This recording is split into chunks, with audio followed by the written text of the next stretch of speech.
Pode ser, irmãos. É uma alegria muito grande estar aqui esta noite, sabendo também da responsabilidade que irei enfrentar, mas que o Senhor venha me dar da sua graça, porque, como já foi falado aqui no culto, não vem de mim, mas vem do Senhor. Amém? Eu quero pedir para os irmãos, por gentileza, abrir em Gênesis capítulo 42. Amém? Eu vou lendo para não tomar muito tempo. Quando Jacó soube que havia um mantimento no Egito, disse a seus filhos: por que vocês estão aí olhando uns para os outros? E acrescentou: ouvi dizer que há cereais no Egito. Vão até lá e comprem cereais para que vivamos e não morramos. Então 10 dos irmãos de José, foram para comprar o cereal do Egito. Mas Jacó não enviou Benjamim, o irmão de José, na companhia dos seus irmãos, porque dizia: e se lhe acontecer algum desastre entre os que iam? Pois para lá foram também os filhos de Israel, pois havia fome na terra de Canaã. José era governador daquela terra. Era ele quem vendia a todos os povos da terra. Os irmãos de José vieram e se prostraram com o rosto em terra diante dele. Quando José viu os seus irmãos, reconheceu-os, porém não deu-lhe a conhecer. Foi ríspido com eles e lhes perguntou: de onde vocês são? Responderam: da terra de Canaã, para comprar mantimento. José reconheceu seus irmãos, mas eles não o reconheceram. Então José se lembrou dos sonhos que teve a respeito deles. Ele disse: vocês são espiões e vieram para ver os pontos fracos da terra. Eles responderam: não, meu senhor, estes são seus servos, vieram só para comprar mantimento. Somos todos filhos de um mesmo homem, somos homens honestos. Estes seus servos não são espiões. Ele, porém, respondeu: nada disso. Pelo contrário, vocês vieram para ver os pontos fracos da terra. Eles disseram: nós, seus servos, somos 12 irmãos, filhos de um homem na terra de Canaã. O mais novo está hoje com o nosso pai, e o outro já não existe. Então José lhe disse: e como já falei, vocês são espiões. Nisto vocês serão provados. Juro pela vida de Faraó que vocês não sairão daqui sem que primeiro venha o seu irmão mais novo. Envie um de vocês que busque o seu irmão. Vocês ficarão detidos para que seja provada as suas palavras. Se na verdade o que dizem for verdade, eu os livrarei. Verso 17: deixou todos presos por 3 dias. No terceiro dia José lhe disse: faça o seguinte e viverão, pois temo a Deus. Se são homens honestos, que um de vocês fique detido aqui onde estão presos, e os outros podem ir, levando cereal para matar a fome de suas famílias. E tragam-me o seu irmão mais novo, com que serão verificadas as suas palavras, e vocês não morrerão. Eles se dispuseram a fazê-lo. Então disseram entre si: na verdade, estamos sendo castigados por causa de nosso irmão, porque vimos a sua angústia quando nos pedia e não lhe demos ouvidos. Por isto nos sobrevém agora esta ansiedade. Rubens respondeu-lhe: não é verdade que disse: não pequem contra o jovem? Mas os jovens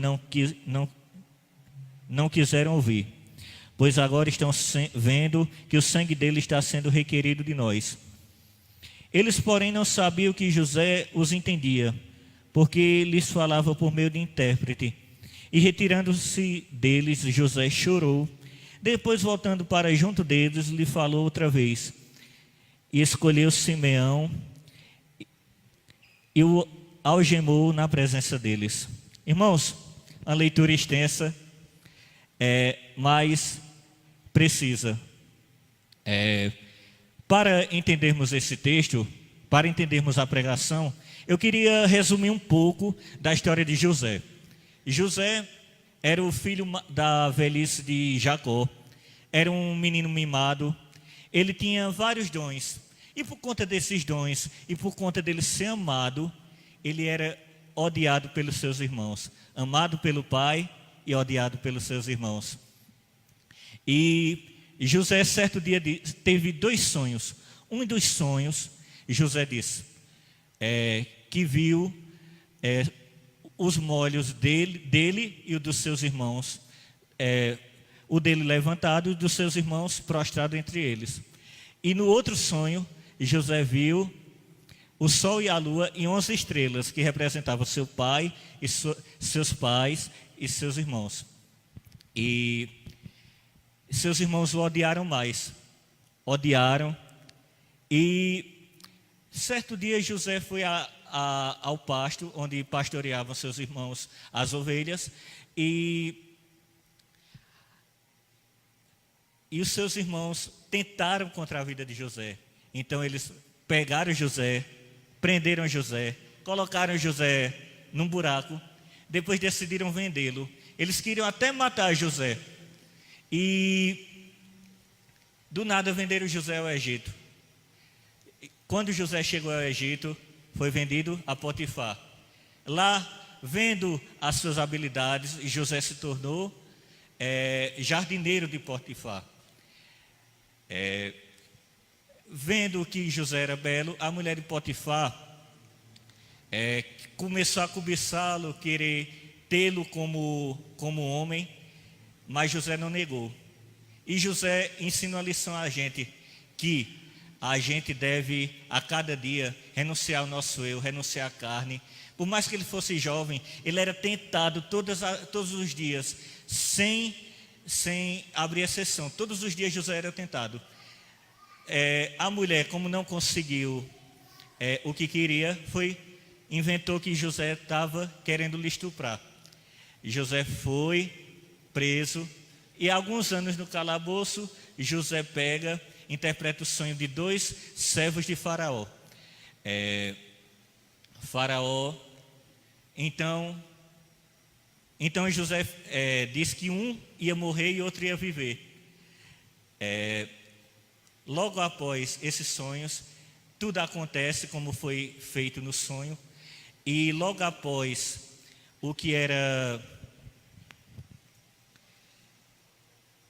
havia acontecido, Faraó sonha, e ao sonhar, ninguém dos seus servos compreende o seu sonho. Logo depois, Faraó conhece José, então manda chamá-lo, através daquele servo que ele havia interpretado o sonho.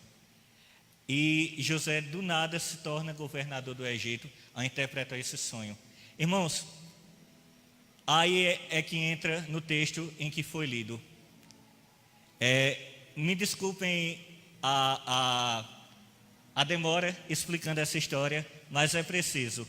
Irmãos, depois de 15 a 20 anos, José reencontra os seus irmãos. E depois de toda aquela humilhação, tiraram o direito de José ir de vir, tiraram o direito de José, o aconchego do seu pai, da sua mãe. E José, naquela hora, José poderia muito bem matá-los, José poderia humilhá-los. José, se fosse hoje, poderia cantar sabor de mel para eles. Mas José, ele fez uma coisa impressionante, que foi o quê? Provar. E eu pensando em José, o que José pensou? Como eles tiverem inveja de mim, eles também vão ter inveja do meu irmão Benjamim. E agora que eu vou testar eles, vai ser um pretexto para que eles possam entregar Benjamim, e eu vou provar eles, vou jogar na cara deles que eles não mudaram. Mas, irmãos, José foi surpreendido. No verso 21 e 22 do capítulo 42, eles falaram: Rubem falou, não é, perdão, 21. Então disseram entre si, na verdade estamos sendo castigados por causa de nosso irmão, pois vimos sua angústia e ele pedia, mas nós não demos ouvidos. Agora sobrevém ansiedade. Rubem, na verdade, disse, não peguem contra esse jovem, mas vocês não quiseram ouvir, pois agora estão vendo o sangue dele está sendo requerido entre nós. Isso prova o que para nós? Que o tempo não cura a ferida. Isso é uma grande mentira. Se a gente não pedir perdão, se a gente não se acertar com o nosso irmão, tudo vai ficar só abafado. É que nem aquela frase, é tudo por baixo dos panos. E o tempo não cura a ferida. Existem erros que a gente comete, que a gente mesmo pode consertar. Mas se a gente, quanto mais a gente tardar o arrependimento, mais a gente vai prolongar o nosso sofrimento. Irmãos, quando a gente perdoa, quando a gente não perdoa, a gente abre avenidas de sangue no coração de quem magoamos. Quando a gente não perdoa, a gente se afoga na mágoa. E aqueles irmãos de José, mesmo depois de tantos anos, ainda estavam afogados na mágoa de terem pensado que mataram seu irmão. E é preciso construir pontes onde a gente fez lacunas, onde a gente fez estragos. É preciso pedir perdão. É fácil falar de perdão até que a gente venha ter que perdoar, né? Perdão é um dos assuntos mais difíceis no meio da igreja, no meio da nossa família. E é interessante que a gente pensa que, vou para a igreja, tudo vai ficar às mil maravilhas. E quando a gente entra na igreja, é onde a gente é decepcionado. Quando a gente vai para casa, a gente também pode ser decepcionado. A gente decepciona e também pode ser decepcionado. E eu aprendi uma coisa, é melhor o desconforto do confronto, de ir lá e pedir perdão, do que o conforto da omissão. E não adianta inventar desculpa, porque tem uma frase que diz assim, quando a gente quer, a gente vai atrás, quando não quer, arruma desculpa. E não adianta você arrumar desculpa para não pedir perdão. É interessante que a gente diz, eu não vou pedir desculpa porque faz tempo. Eu não vou pedir desculpa porque fulano se mudou. Eu não vou pedir desculpa porque... Eu não vou pedir desculpa porque aquilo foi pouca coisa demais. Mas, irmãos, o que é pouco para a gente, muitas vezes pode se tornar muito para o seu irmão. E a gente tem que medir as palavras para que a gente possa viver bem. Mas eu quero dizer aos irmãos que o poder curador do perdão está à nossa disposição, porque Cristo ele nos perdoou, Cristo nos salvou, Cristo nos deu perdão, e aquela cruz que era para a gente, ela agora com o preço do sangue de Jesus nos deu alívio. Perdoar, Hernandes Dias Lopes fala, perdoar é a asepsia da alma, perdoar é espremer o pus da ferida que a gente fez na gente, nas pessoas e que as pessoas fizeram na gente.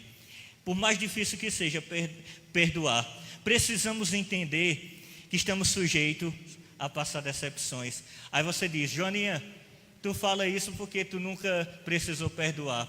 Eu queria contar a minha história. Um pouco da minha história. Minha mãe,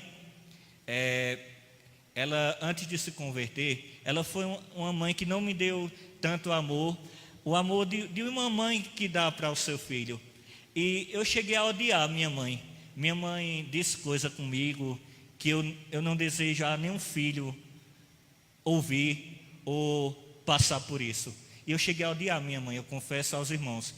Mas quando eu pedi forças a Deus, Deus fez com que eu conversasse com minha mãe e tirasse toda aquela mágoa que eu tinha da minha mãe.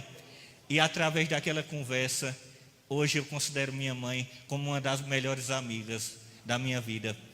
Então, negar perdão é naufragar nas águas escuras da angústia. Quando a gente não perdoa, a gente não vive em paz. A gente vai dormir, não consegue dormir porque está pensando na pessoa. Quando a gente não perdoa, a gente vai comer e não come direito, porque está pensando naquela pessoa.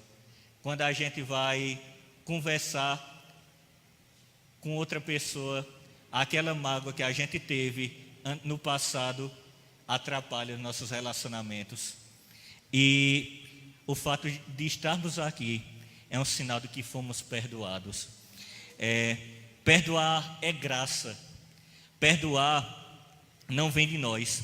O poder do restaurador do perdão vem de Deus.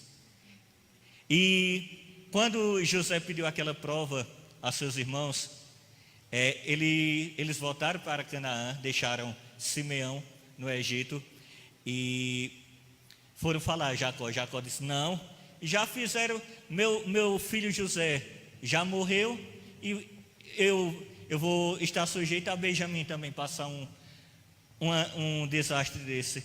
Aí Rúben mostra uma coisa que nós devemos mostrar todos os dias: o arrependimento genuíno. No verso 37, Rúben fala assim: mas Rúben disse a seu pai: o Senhor pode matar os meus filhos se eu não trouxer Benjamim de volta. Deixe que eu tome conta dele e o trarei de volta para o Senhor. Irmãos, isso é um avivamento. Sabe por quê? Porque quando Rúben entendeu que ele se perdoou, que ele era culpado e que ele precisava de perdão, aquele avivamento, aquele arrependimento trouxe mudança de vida. E quando a gente não perdoa, a gente dá provas incontestáveis de que a gente não nasceu de novo. Então, que a gente venha perdoar, porque perdoar é graça divina. E então Jacó deixou que levasse Benjamim. E naquele jantar, Rúben mostra outra evidência do arrependimento. Vamos para o verso 19 ao 23, que fala que Rúben, ele devolveu aquele dinheiro que estava nos seus sacos, que José mandou levar de volta. E Rúben disse, vamos ler o verso 19 do capítulo 43. E aproximaram do administrador da casa de José e lhe falaram à porta e disseram: Senhor, já estivemos aqui uma vez para comprar um mantimento, mas quando chegamos à estalagem, a abrir o saco de cereal, eis que o dinheiro de cada um estava na bolsa do saco de cereal. Nosso dinheiro está intacto, porém, por isso trouxemos esse dinheiro de volta. Trouxemos também o dinheiro conosco para comprar mais mantimento. Não sabemos quem pôs o dinheiro nos sacos de cereal. E o administrador falou: que a paz esteja com vocês, não tenham medo. O seu Deus e o Deus do teu pai colocou esse tesouro nos sacos de cereal. Eu recebi o dinheiro que vocês trouxeram. Então ele trouxe Simeão para fora. Irmãos, ser honesto é ser fiel. O religioso é fiel quando todo mundo está vendo, mas o crente genuíno, ele é fiel quando só Deus pode ver. E isso aqui não mostra que a gente é bom, porque o céu não é para pessoas boas, o céu é para pessoas transformadas pelo sangue de Cristo. O céu é para pessoas como eu e você, que somos pecadores. Nós não temos diferença do pessoal que está aí preso, porque pode acontecer, Deus o livre, de a gente matar alguém. A gente não se conhece, só Deus conhece o coração de cada um. Então, então José não se conformou com o primeiro teste, e José faz o segundo teste, e José diz, meu servo, coloca um copo na sacola de Benjamim, e quando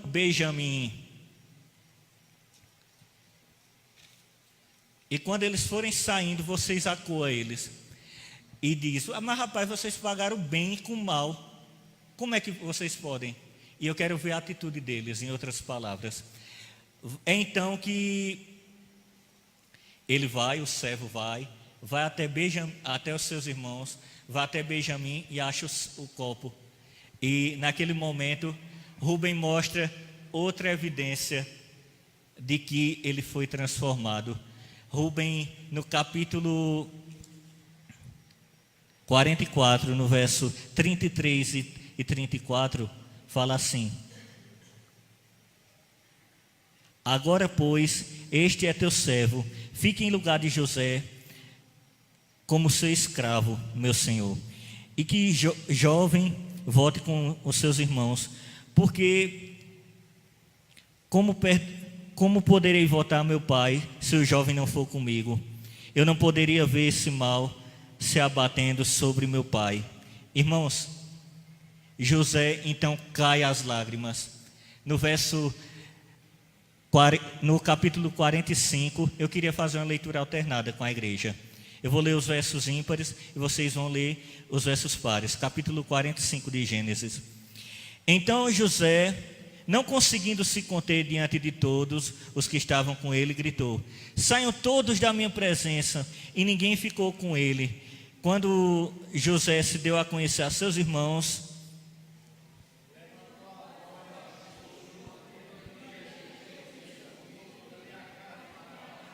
e disse aos seus irmãos: sou eu, José, meu pai ainda está vivo? E seus irmãos não lhe puderam responder, de tão assustados que ficaram diante dele.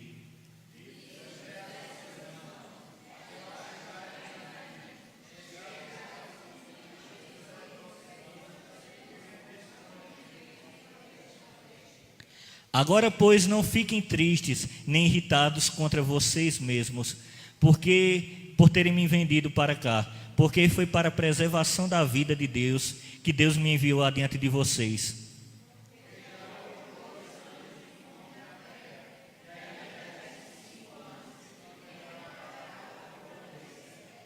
Deus me enviou adiante de vocês para que fosse conservado para vocês um remanescente na casa, na terra, e para que a vida de vocês fosse salva por meio de um grande livramento.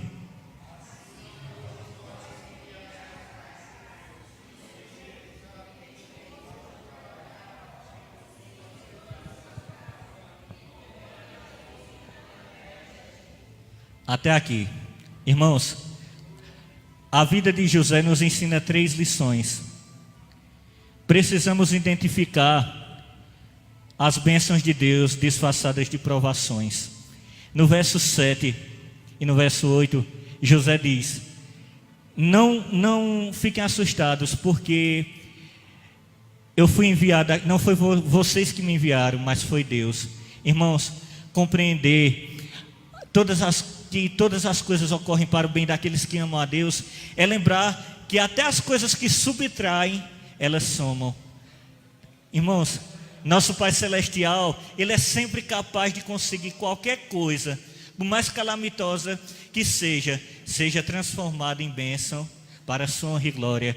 Por mais que você esteja passando por provação, por mais que seu quadro seja de dizer: eu não perdoo, não tem mais jeito para o meu casamento, para a minha família, mas Deus, Ele trabalha em favor daquele que neles esperam, que todas as coisas cooperam para o bem, não só as boas, mas as coisas ruins também. Nosso Pai Celestial é grande e poderoso. Segunda lição: perdoar é lembrar sem sentir dor. Vocês já ouviram aquela frase: fulano só me faz de besta uma vez. Se vocês não ouviram, eu acho que vocês já disseram. E eu queria ler para vocês em Mateus capítulo 18, do verso 21 e 22.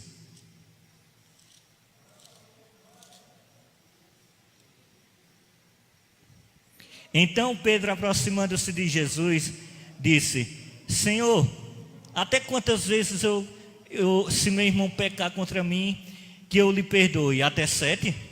Então respondeu Jesus: não digo que perdoe 7 vezes, mas 70 vezes 7. Pedro talvez queria impressionar Jesus. A 7 é o número da perfeição. Então eu acho que eu vou arrancar um elogio do mestre. Mas Jesus vai quebrar as pernas de Pedro e diz 70 vezes 7. Irmãos, se não há perdão na horizontal, não há perdão verticalmente. Em Mateus capítulo 5, verso 24, fala: deixai ali no altar a tua oferta e vai reconciliar com teu irmão, e depois vem e apresenta a tua oferta. Irmãos, Deus não aceita a sua oração se você estiver em dívida com seu irmão, se você estiver com ódio do seu irmão. Sabe por que Deus não aceita a oferta de Caim? Porque Caim estava com o coração cheio de ódio.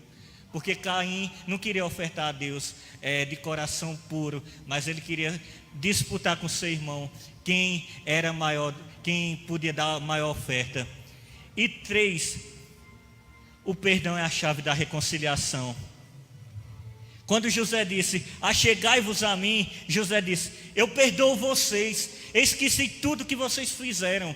Eu poderia ter matado vocês, eu poderia ter humilhado vocês, mas eu estou aqui para dizer: achegai-vos a mim, eu quero ter intimidade com vocês. Muitas vezes Deus quer ter intimidade com a gente e a gente fica que nem os irmãos de José, assustados porque a gente pecou, porque a gente desonrou a Deus, mas o perdão de Deus está à sua disposição, à minha disposição, para lhe dizer: eu te perdoo, meu filho. Irmãos, José tinha tudo para condenar seus irmãos, assim como Cristo fez por nós. Mas sabe o que a Bíblia fala? A Bíblia fala que Jesus não se importou em virar homem de dores. Ele foi desprezado, a gente não fez conta dele, mas ele tomou sobre si nossas enfermidades.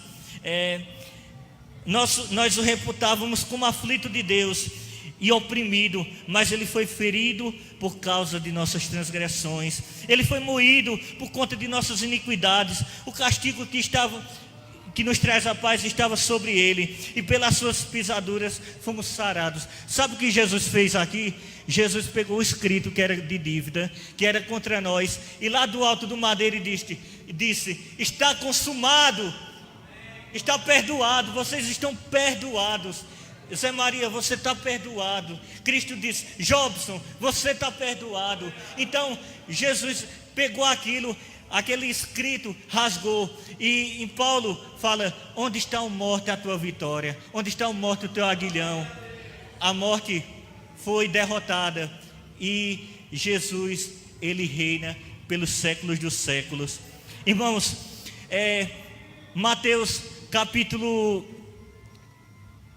18 também, do verso 23 ao 35. Eu queria fazer mais uma leitura alternada para a gente acabar e entender o que é o perdão de Deus em nossas vidas. Mateus 18, do verso 23 ao 35. Por isso o reino dos céus é semelhante a um rei que resolveu ajustar contas com seus servos.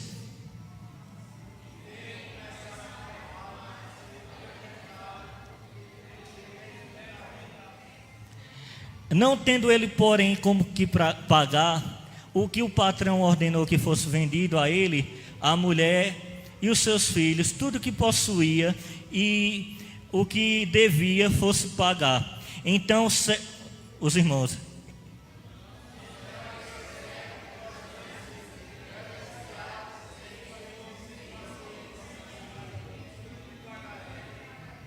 e o senhor daquele servo, compadecendo-se, mandou embora e perdoou-lhe a dívida. 28.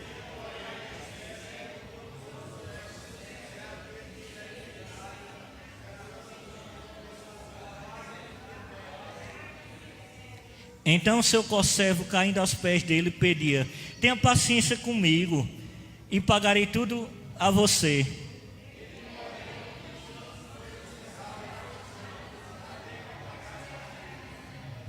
Vendo seus companheiros que havia acontecido, ficaram muito tristes e foram relatar ao seu senhor tudo o que havia acontecido.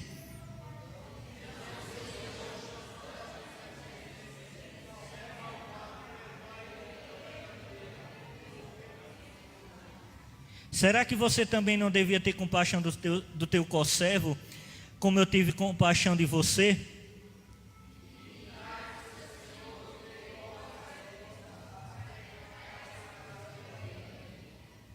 Assim também o meu Pai, que está nos céus, fará com vocês, se do íntimo não perdoarem cada um seu irmão. Irmãos, Jesus usou um hipérbole, Jesus usou um exagero nessa parábola. Eu peço a Romário que coloque no slide a questão dessa dívida. Irmãos, o salário daquela época era um denário por dia, questão de R$ 30. 100 denários era o que o conservo devia ao servo. E pode passar. E equivalente a hoje, 100 denários seriam R$ 3.000. Ele poderia pagar essa dívida em 3 meses e 10 dias. Já o servo, ele devia 10.000 talentos. Um talento equivale a 35 quilos de ouro. 1 grama de ouro, eu fiz a conta, 1 grama de ouro equivale a R$ 168,60. E 1 quilo de ouro equivale a R$ 16.860. Pode passar. Então, a dívida do servo era 10.000 talentos, o equivalente a 350 mil quilos de ouro. Mais de 50 milhões de dólares. Em reais, sabe quanto dá? 196 bilhões de reais. Irmãos, qual era a dívida mais fácil de pagar? A do conservo, né?